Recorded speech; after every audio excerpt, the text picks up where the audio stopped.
સ્વાગત છે તમારું આજના મારા એક નવા વ્લોગમાં। આજે અમારા ગામમાંથી જઈ રહ્યા પાઘડી અને જોઈ શકો છો આ વિષ્ણુભાઈ પાઘડી બાંધી રહ્યા છે। આ ડીજે લઈને જઈ રહ્યા છે અમે પાઘડીમાં। હું અને મારો ભાઈબંધ એમ જઈ રહ્યા છે પાઘડીમાં। તો ફાઇનલી ગાઈસ અમારી પાઘડી નીકળી ગઈ છે।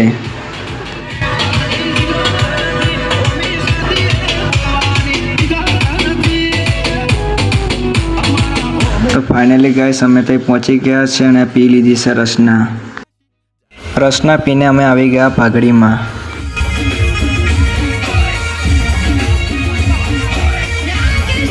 પાઘડી પતી ગઈને આવી ગયા જમવા માટેના અમારા ભાઈબંધ છે। આ બધા અમારા ફરિયાના તે જમી રહ્યા તમે જોઈ શકો છો। આ અમારો ભાઈબંધ છે તે અલગ સ્ટાઇલમાં જમી રહ્યા તમે જોઈ શકો છો। પછી જમીને નીકળી ગયા ઠંડુ પીવા માટે અમે ઠંડુ પી લીધું ને અમારો ભાઈબંધ ગીંચે ગ્લાસ નાખી રહ્યા તમે જોઈ શકો છો। તો મળીએ આપણા એક નેક્સ્ટ વ્લોગમાં।